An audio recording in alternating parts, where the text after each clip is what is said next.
The door of the 3D printer is to keep children's hands away from the very hot print nozzle that's there. So you need to have a working door on your 3D printer, but if it's broken, we can replace the door. It's not very difficult. So first of all, we'll show you how to remove a broken door. So open the door a little bit and then place one hand around halfway down the edge of the door. Wriggle your fingers underneath the spine of the door and pull it out so it's bent just a little bit, because we want to free this little hinge from its hole inside the top, and you do that by bending it. And then you can lift the hinge out to remove the door.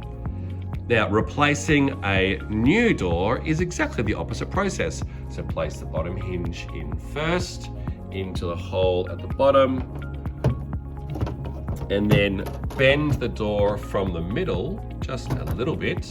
Watch that you don't hurt your fingers. This is a job for adults only. And then line up the hinge into the hole at the top.